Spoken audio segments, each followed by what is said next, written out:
सुबह के करीब 11 बजे रेयांश की आंख खुली तो वो अपना सर पकड़कर बैठ गया। दरअसल रेयांश ने कल रात बहुत शराब पी थी। फोन पर जब बानी ने नैना को लव यू बोला था तो रेयांश को बहुत गुस्सा आया था, इसलिए वो अपना गुस्सा कम करने के लिए बाहर चला गया। फिर घर आने पर रूम में बानी को देख उसे बानी का लव यू कहना याद आ गया था, इसलिए रेयांश कल अपना सारा कंट्रोल खो बैठा था। रेयांश की नज़र अपने बगल में सो रही बानी पर गई तो उसकी हालत देखकर वो हैरान हो गया। उसने कंबल हटाकर बानी के पूरे शरीर को देखा। बानी की पूरे शरीर पर बेल्ट के निशान थे जो हल्के नीले पड़ गए थे। रेयांश ने कल नशे और गुस्से में बानी को बहुत मारा था जो हल्के नीले पड़ गए थे। उसने बानी के ऊपर वापस कंबल डाल दिया और फिर बानी के चेहरे को देखा जिस पर आंसुओं के निशान थे, साथ ही उसके गालों पर सारी रात रोने की वजह की आंसुओं के धारियां बन गई थी। रेयांश ने बेड से उठकर अपनी पैंट पहनी, फिर बानी को गोद में उठाकर वॉशरूम ले गया।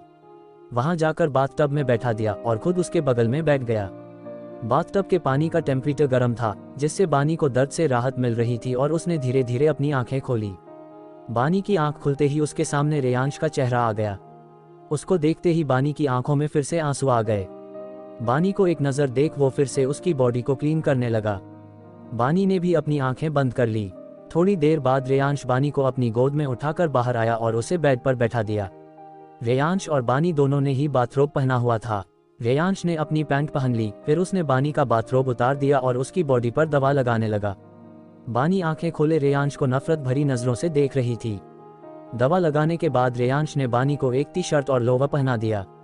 अब बानी अपनी आंखें पूरी तरह से खोलकर सामने देख रही थी। रेयांश उसके सामने बैठकर उसका गाल सहलाते हुए बोला, अगली बार किसी को भी लव यू बोलने की सोचना भी मत।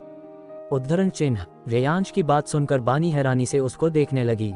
वो हैरान होते हुए बोली, तुम्हें कैसे पता?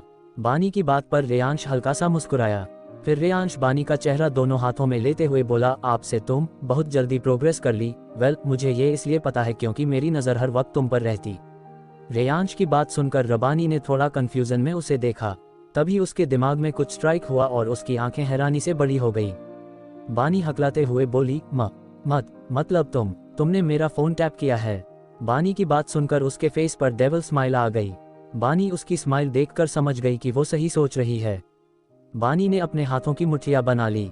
उसे बहुत गुस्सा आ रहा था क्योंकि उसके सामने जो इंसान बैठा था वो उस पर हर वक्त नजर रख रहा था, लेकिन वो चुप ही रही। रेयांश अपनी शर्ट और ब्लेजर पहनकर आया और बानी के सर पर किस करके उसके गाल पर हाथ रखकर बोला, अपना ध्यान रखना बेबी, मुझे आज कुछ काम है तो मैं जा रहा हूँ। इतना बोलकर रेयांश रूम से बाहर निकल गया। उसके जाते ही बानी ने गुस्से में अपने हाथ के पंच बनाकर बेड पर मारा। उसकी आंखों में आंसू आ गए थे। वो खुद से बोली, तुम बहुत बुरे हो रेयांश ओबरॉय, बहुत बुरे। दिल नहीं है तुम्हारे पास। You are such a hairless person. तुमने मुझे मेरी फैमिली से दूर कर दिया, मेरे भाई को मारने की धमकी देकर मेरे साथ जबरदस्ती की। नफरत करती हूँ मैं तुमसे, सिर्फ नफरत। ये बोलते वक्त बानी की आंखों में रेयांश के लिए नफरत साफ दिख रही थी। तभी बानी की नज़र रूम में लगे ड्रेसिंग टेबल पर गई और बानी कुछ देर उस ड्रेसिंग टेबल को घूरती रही। इस वक्त बानी के चेहरे पर रेयांश के लिए सिर्फ नफरत थी। उसके चेहरे पर कोई भाव नहीं थे।